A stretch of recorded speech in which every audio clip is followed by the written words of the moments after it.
Is the Disney live-action universe working out? Let's talk about it.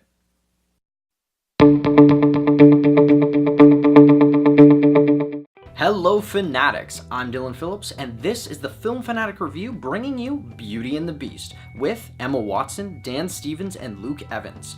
First, we'll tell you our initial thoughts and what the movie is about. Then we'll move on to some spoiler-free likes and dislikes. We'll finish up with some spoiler-heavy thoughts on this film, and our final word.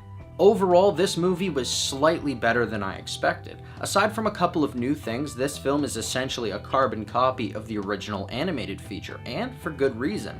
That was the first animated feature film ever nominated for Best Picture, so we can assume that it was a little good.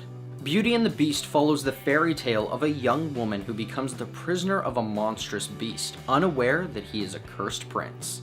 For what I liked about this film, first and foremost, I absolutely love that they didn't ruin the story. I mean, yes, when you're doing a live-action remake of a timeless classic, you expect that there needs to be something new and refreshing, and they did that with this film, but they also didn't veer too far away from everything that people loved about the original. The cast is absolutely phenomenal in this film.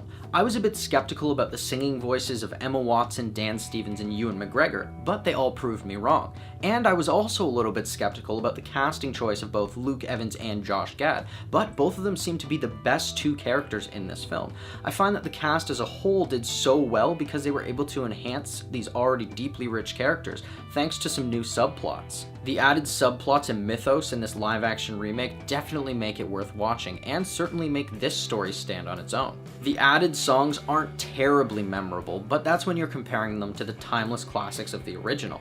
However, the Beast solo song in this movie is definitely the biggest addition to the story.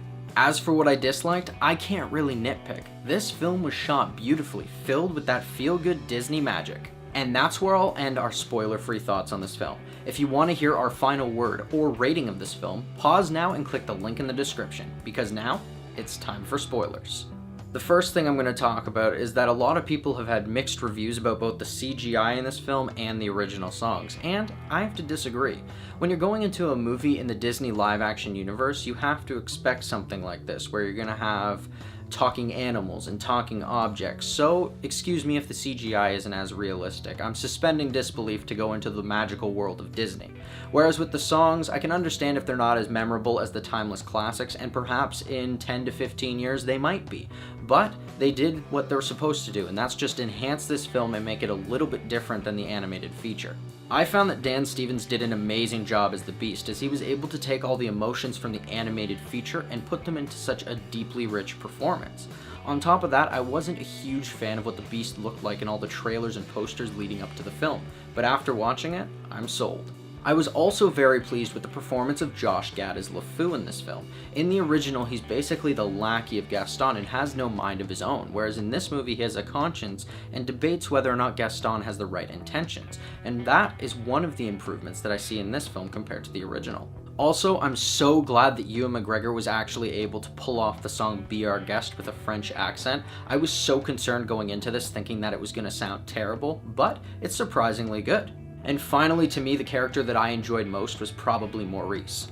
Always love me some Kevin Kline, and if you haven't seen the film A Fish Called Wanda, I highly recommend it.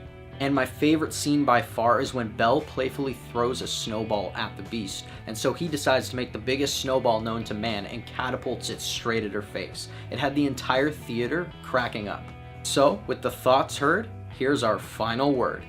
Beauty and the Beast is a faithful remake to its iconic source material. It adds just enough freshness without removing anything that made it a tale as old as time. This movie had a lot more depth than I expected it to, and now Disney has two successful live-action remakes under their belt. So, I'm gonna give Beauty and the Beast an 8.5.